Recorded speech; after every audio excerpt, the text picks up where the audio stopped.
Hey guys, welcome to Fearless Cooking. Thanks for joining me today.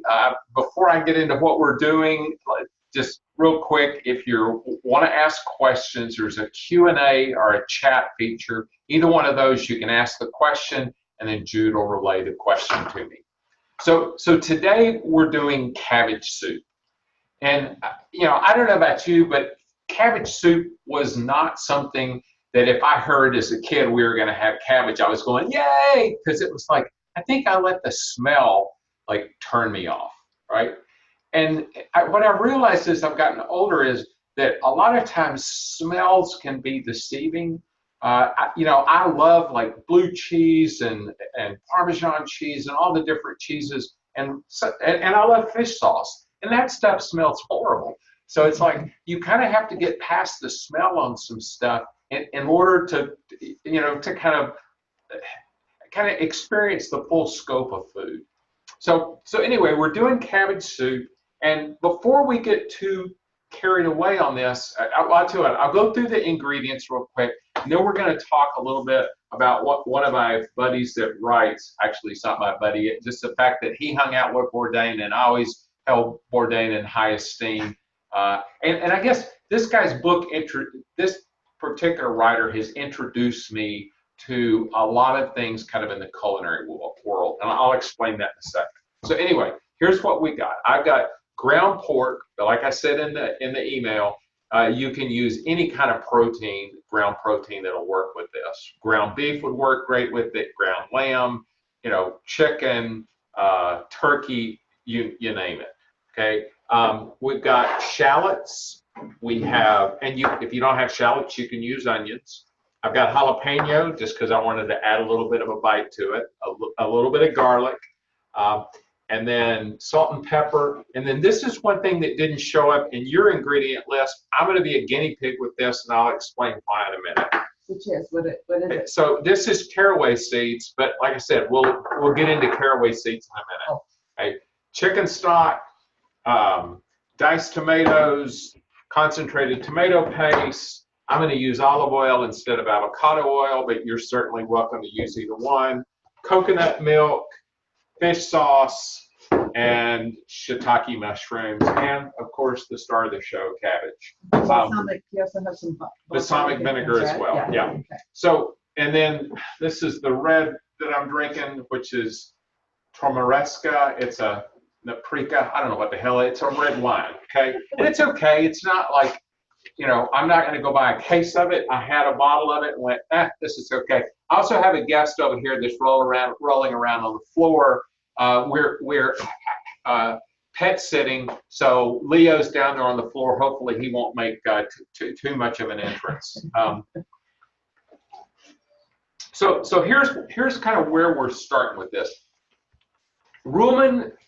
Michael Ruhlman was a writer who had been involved in the food scene, and I don't know like the whole chronology with him, but he decided to go to the Culinary Institute of America and write about that process. Okay, he's been on a number of Anthony Bourdain shows, but he also worked with Thomas Keller to write the French Laundry, the cookbook. And then I know he's written a couple of other cookbooks with Thomas Keller as well. What I like about this book, and it's called Ruhlman's 20, and it's 20 techniques. And one of the things that I remember reading that in one of his earlier pieces is he was describing mise en place. And you guys have heard me talk about that over and over again, which is kind of having all of your ingredients ready before you start to cook. But he said something in one of the earlier books of his that I read, and he said that Thomas Keller talked to him about that it's not just having your ingredients ready, but it's kind of having your head ready, having thought through the steps. So, one of the things that he talks about in here is always make sure if you're following a recipe, read the recipe through before you get started. And to look at the recipe from the standpoint of what are they trying to accomplish. Okay? And I realize I probably haven't always done a great job of kind of going into that before we get started. So I'm going to do a little bit more of that hopefully going forward. So one of the things that you guys, if you've listened to this long, you've heard me talk about the flavor Bible, okay? So because I've kind of flipped through this thing on a number of ingredients, when I was looking at, okay, what are the ingredients that we're using with this? You know, if you look up cabbage in the flavor Bible, they have these ways of like denoting which foods play well together, what flavor profiles work together. And with cabbage, one of the things that's in bold, all cap type is caraway seeds, right? And pork is in there. So one of the things that the pork and the cabbage are going to work great together. But I'm going to toast some caraway seeds, and Jude and I will put them on ours, and then I'll let you guys know, because I didn't want to kind of use y'all as guinea pigs on this and find out, they think it works great, but I'm not a big fan of it. If you have some caraway seeds, by all means toast them, and then you can sprinkle some on a bowl and see how you like it. The other thing that's in, like with cabbage, something else that works is apples. Okay, so this recipe can get modified and changed, man, almost infinitely, right? So if you make it and you go, hey, I like the way it tastes, but next time, here's what I want to try. Instead of shallots, I'm going to use red onion. I want to put, it says in here that sour cream goes great with this. I think next time, instead of using coconut milk, I'll use sour cream. What I want you to do with all these different things is use this as just kind of a jumping off point, right? To get to where you literally can open up your fridge and go, these things I think will all work together. And I'll try and do a little better job of kind of highlighting that as we go forward. So anyway, with that all being said, let me move the books out of the way. And then I'm going to just toast these caraway seeds real quick. It won't take it. I'm just going to use a dry skillet. Maybe I should light this before I turn the gas on. All right. And I'm just going to let that heat up just a second. I don't like using a Teflon pan, but I'm not going to put these in there for long. So, all right. So I just put the caraway seeds in, and all I do is just kind of heat these things up until I can smell them, okay? Because as they start to toast, those, the oil that's in there is going to come off, and you'll be able to start smelling it. So Leo is over there trying to move the sheet that covers the sliding glass door so that I don't get more light in here than I need. So hopefully he won't change the production value in the middle of this, even though, we kind of operate with fairly low production values anyway. Yeah, I am going to try experiment with a lavalier mic to see if I can find one that'll get the audio quality a little better. And then before too long, I'll be probably swapping out the camera, just because, there's times that I know some of this stuff gets washed out in the front. This skillet on this particular stovetop is always a little bit of a adventure. And you can start to smell it just a little bit. But caraway is like what's on rye bread. It's part of, I think it may even be on pumpernickel. One of the things that I really want people to, kind of be adventurous with is to start playing with different flavor profiles to kind of see, all right, how things change stuff up. You can do cumin seed. Cumin seed, is used in Mexican food, but it's also used in a lot of Middle Eastern dishes. If you have there's a lot of times there'll be caraway seeds in kraut. It works great with cheese.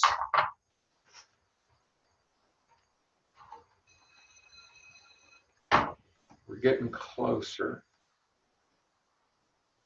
Oh yeah. Okay. Yeah, you don't want to let it burn, but I also want it, you know, with most spices, when you toast them, you just kind of increase the potency. In fact, a lot of times what you hear they refer to as blooming the spice. So it So you really want to do that before you add it to a dish? yeah, Just because add what it does is flavor? it helps bring the oils out. Okay. Okay. And you do that with spices. You don't necessarily do it with herbs because they're tender and you're going to end up hammering them. But with spices, what it does is it just adds that kind of toasty note to it. Okay, that's going to be good. All right, so I'm going to move that, and then I'll move this over here. So I'll put it back on the skillet. All right, so now then I'm going to put the big pot on there, and then I'm just going to use olive oil. And I'm not going to put very much in because it's going to be meat that's in there, so it's going to have its own juices. That's probably about a tablespoon. Let that heat for just a second.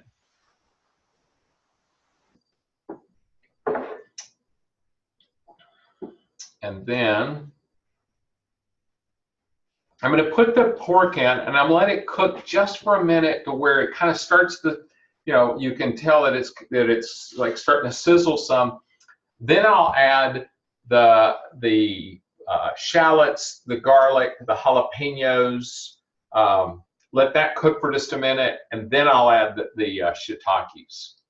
And like I said in the thing, if you don't have shiitakes, any kind of button mushroom, if you had like portobellos, you could just cut it up. Okay.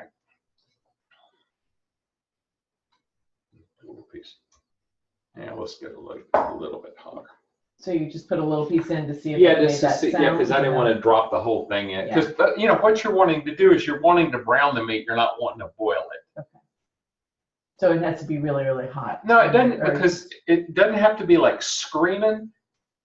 I just want to get it to where that it starts to sizzle. Because I'm kind of challenged here as far as I don't have a vent hood right overhead.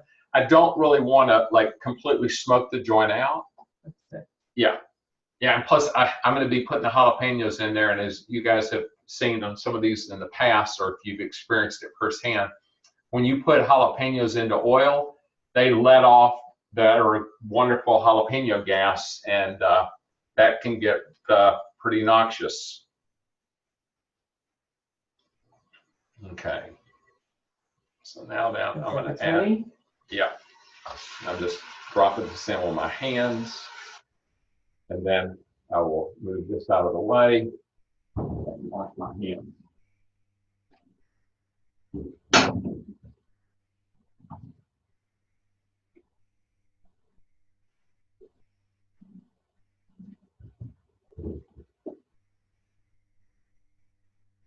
Oh.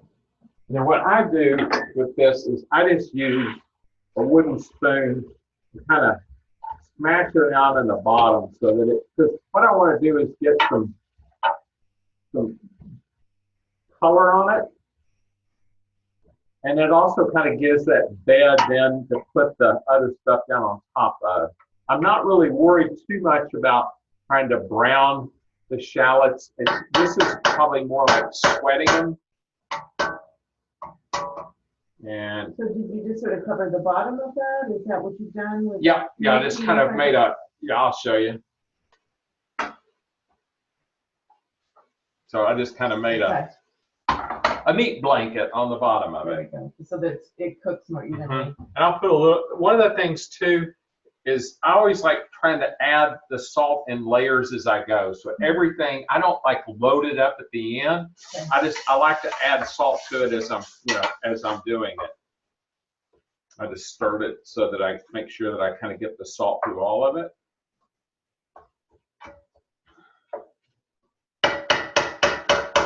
And I don't, since we don't really eat any processed foods, the only salt I get is in the, I put it into the food that I'm eating.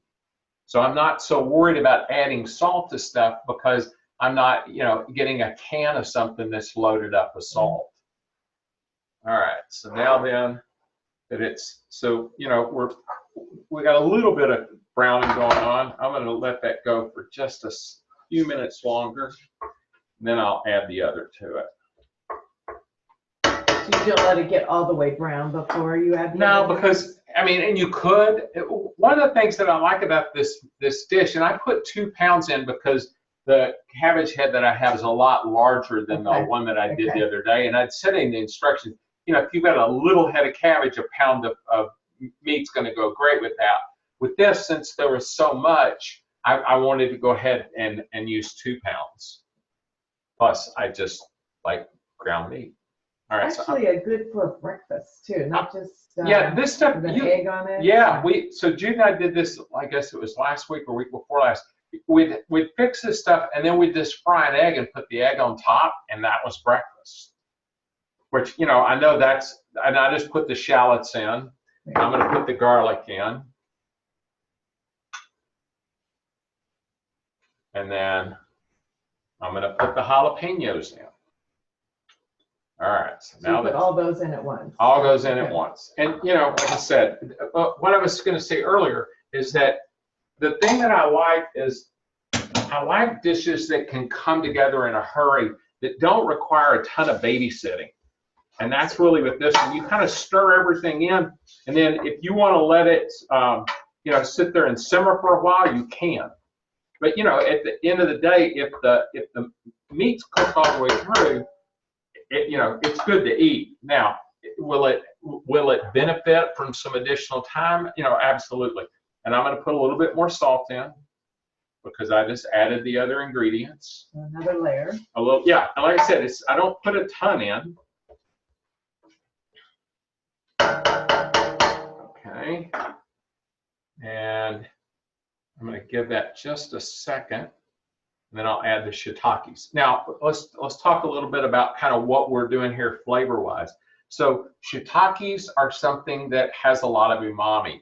So does tomato paste, okay? So I'm using both tomato paste and diced tomatoes.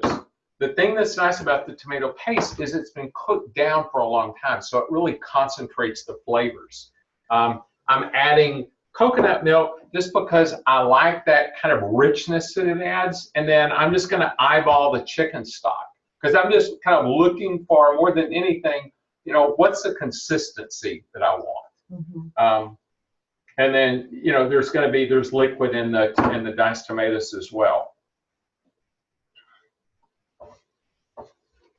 All right, so I think we're good enough there. Really, the pink is starting to kind of get chased out of there. Okay. So now then we'll put these shiitakes in. So you waited till, and did you notice a difference in the shallots and they just get a little bit? Yeah, I mean, at this point, you're just trying to do is soften them up. Okay. Right. Before you add them. Mm-hmm. And like with this, before I add a bunch of liquid in, I want to give the mushrooms a chance to kind of start getting softened up and cooked a little bit. A little bit here. And then I'm going to now go ahead and start adding some cracked pepper. And I like cracked black pepper. You know, a lot of people, and I've got a grinder over there and I use it a lot of times. You know, with some things, I like that more of that bite that you get with the cracked pepper. In the pepper mill that I have, what is this? It's Cole & Mason. I used to have a pepper grinder that basically what it did is it took peppercorns and turned them into like dust. And I never liked it. What I like about this one is that you can adjust however, you know, like I've got it on the coarsest setting, okay? So this gives you some latitude as far as, you know, how you like the pepper to come out. So, all right. And there's a link to it under the essential stuff on the webpage. All right, so we're softening these things up. I want to give them just a touch longer. And I could add red wine to it. On this one, I'm not. And I'm going to go ahead and hit it with a little fish sauce. And I just, that's probably a tablespoon. I don't know. I think it's probably close. All right. Now I'm going to go ahead and put the tomato paste in, and I'm just going to give it a good squirt. And that's, I said 1/4 of a cup. That's probably about 1/4 of a cup. And I'll show you what that looks like. So that was my guesstimation. So I noticed you use a different tomato paste than the canned tomato paste. Yeah, I don't, so for whatever reason, well, I guess part of what I like about this is that I get to decide how much I use, right? Whereas if you have a can of tomato paste, the number of times that I would open a can of tomato paste, use a portion of it, and then it would sit in the refrigerator, and I'd forget about it, and I'd end up throwing it out because it'd get mold on it. Okay. With this, it's like I'll put this in the fridge, and anytime I need tomato paste, I just, grab it, squirt it, and go. And they also have this that is sun-dried tomatoes, and that's another kind of great addition. Did you just find it in the store right by other? Yeah, it's right over there by the tomato stuff. This particular brand it's 365, so it's Whole Foods brand. But yeah, I just am I'm a fan of it. All right, I'm going to go ahead and put the tomatoes. Anytime you're using canned tomatoes, you want to give them time to kind of get rid of any metallic taste. Now, I think with these, they're organic. I don't know what they do to the can. They claim, oh, it doesn't have this or that. It would probably have been better if I had tomatoes right out of the garden. I don't. So, it's like I'm making do. So what do you mean to get rid of get rid of that metallic taste? I don't want to get chopped, right? How many times have we watched Chopped? And one of their criticisms is somebody put canned tomatoes in something and they said, hey, this has a metallic taste. And what they say is, hey, it needs to cook longer to get rid of that metallic taste. So, last thing I want to do is be chopped, especially for my own cooking show. So, all right, so now I'm going to put the cabbage in. Did you already have the chicken stuff? Not yet. I'm going to add it here You're in just adding a that second. later, Yeah, and but I want to get this. later. Yeah. And the balsamic, whenever I tasted it the first time, I was just like, this just needs some acid. So that was why it got the balsamic added. I'm going to have to kind of stir this in because then I won't all fit in there.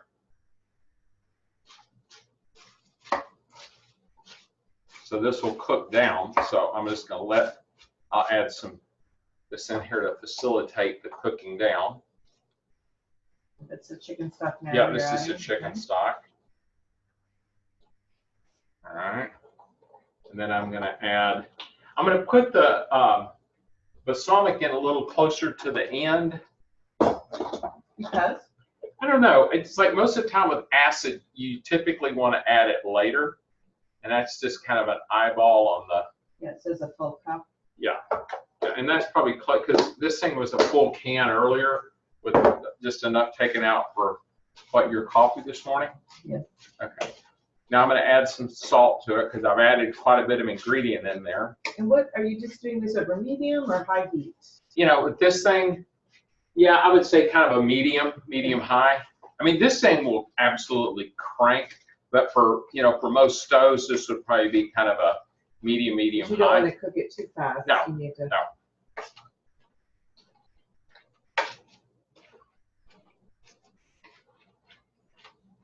Yeah, it's all right. And now then, yeah, I'll see how much. Just let it. What I would just want to do is get this stuff to where the cabbage kind of wilts, and then I'll add the rest. But this meal, I fixed it the other night. We had just been like hanging out on the back porch, and all of a sudden it was like, damn, it's 9 o'clock. We haven't done anything for dinner. I threw this stuff together in like maybe 20 minutes, 30 minutes max. and it tasted great. So I was like, okay, this is a good one for fearless cooking, because it's like it's got vegetables in it, it's got meat, it's got plenty of flavor, and I haven't tried to freeze it. I don't know how well it would freeze. I'm gonna probably give it some of it, but freeze some just to see, because it's not like asparagus where you're going, oh, I want the integrity of the vegetable to kind of stay intact. With cabbage, we're going to cook it down anyway.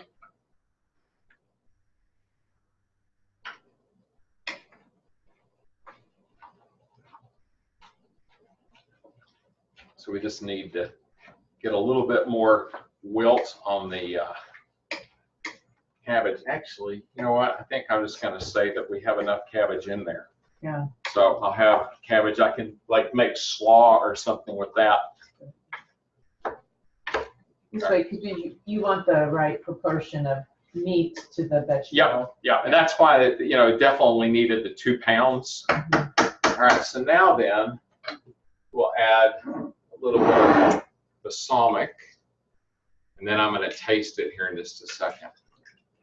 And I'm just giving it a good squirt.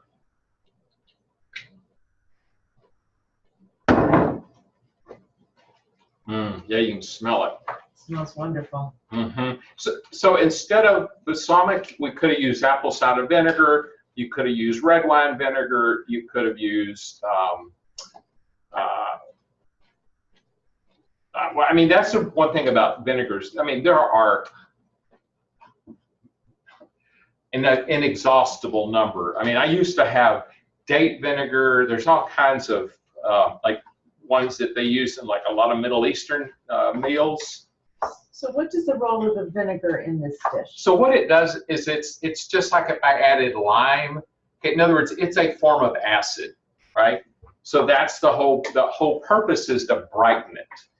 And when you're brightening something, what you're doing is that you're just kind of letting letting the flavor of the ingredients pop through.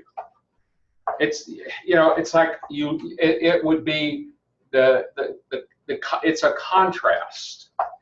Right, especially if you have a lot of umami already in there. Yep, or exactly. Some fat. Yeah. You just need to get those. Well, and with this, we've got the coconut milk is a fat, the pork is a fat. We've got lots of umami. All right, so it's getting closer. Let me sample it and see what we got. So I'm just gonna grab some down by the bottom, so I make sure that I kind of have a little bit of everything. Probably hotter than hell.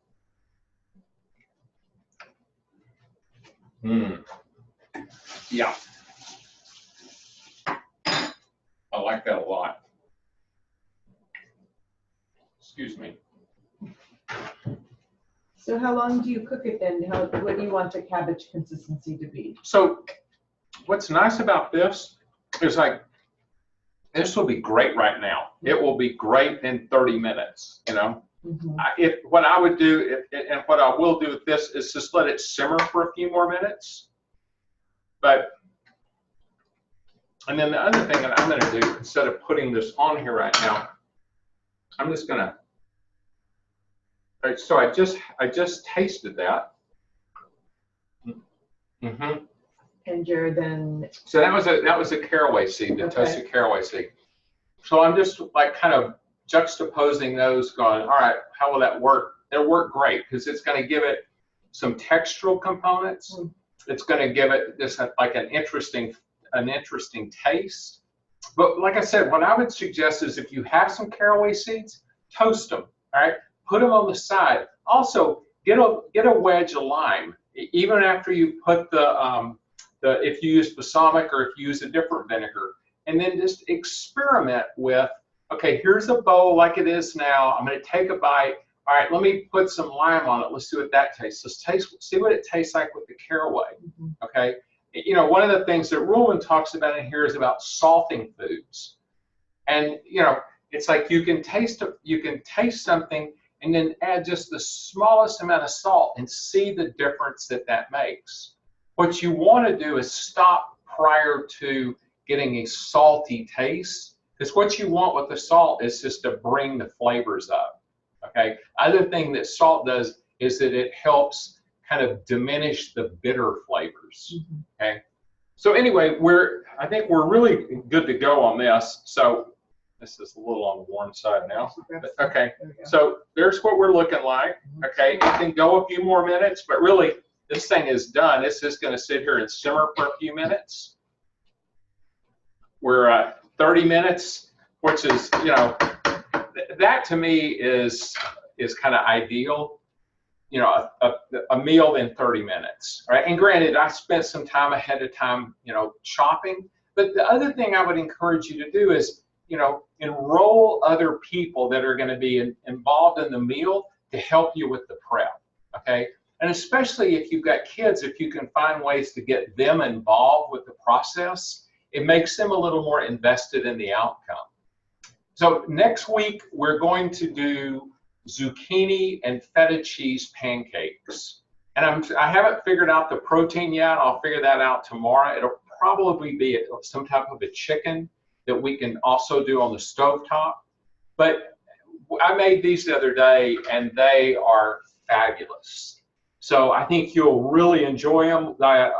It'll be with a yogurt sauce.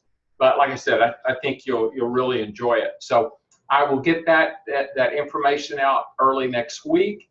Have a great rest of your day and enjoy Fearless Cooking. Thanks.